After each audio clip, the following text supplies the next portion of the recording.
Trump administration is moving ahead with a controversial plan to pay Mexico $20 million to deport migrants. Under the program, Mexico would be responsible for detaining migrants in their country before they reach the United States. The goal is to have Mexico go through the lengthy legal process of deporting migrants instead of the U.S.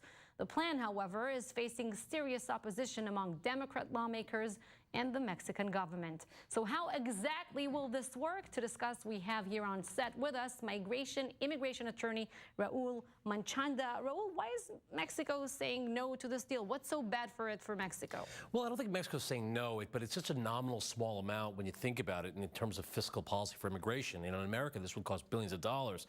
This is more of a nod to the Mexican government saying, look, help us out, with this situation, because the State Department recognizes, and so does ICE and Homeland Security, that a lot of the ideology, a lot of the problems of illegal immigration originate in Mexico through their south border, from South American countries. So this is sort of a wink and a nod, also to salvage the NAFTA deal, the North American Free Trade Agreement. So right now the Mexican-U.S. relationship is at a historic low, and so this is sort of a nod. $20 million is really not a lot of money, which is very surprising in the dollar amount. So. Do you think that this, though, could work, the idea of getting Mexico somewhat more involved?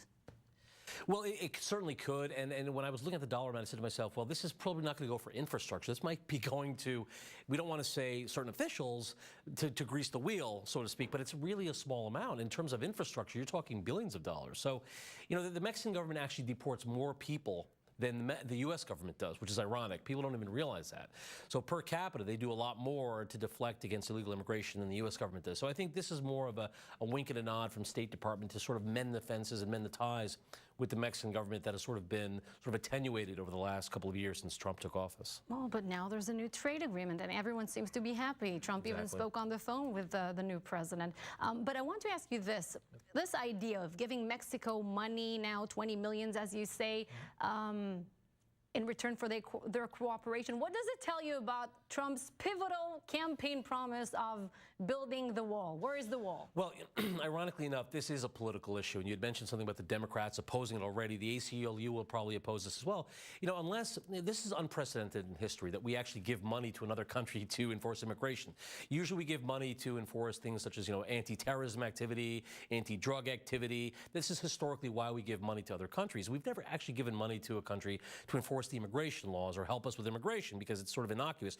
But if they can tie this to a national security threat, then they might have a fighting chance of deflecting against the inevitable Democrat or ACLU onslaught that's inevitably going to happen. Why are we giving money to help another country enforce its border laws? Well, but if they can shows you that immigration is just a very high topic on the Trump administration agenda. Yes, absolutely.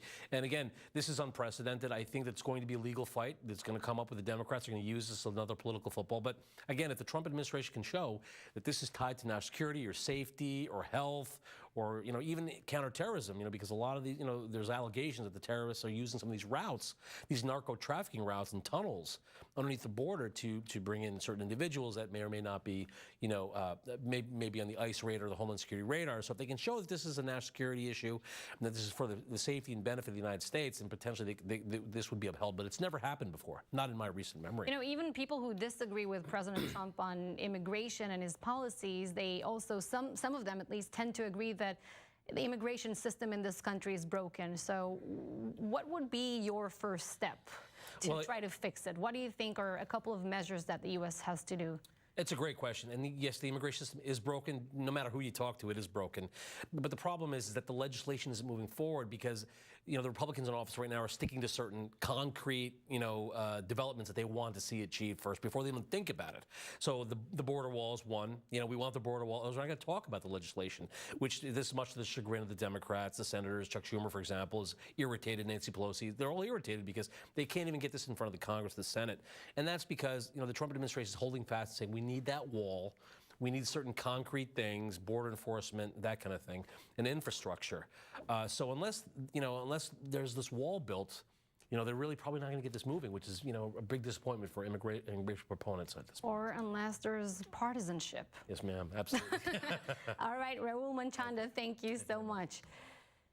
Turning now to the war in Afghanistan. Sunday marks 17 years since America entered the conflict, making it the longest war in U.S. history. But instead of winding down, the opposite is happening. This week, the head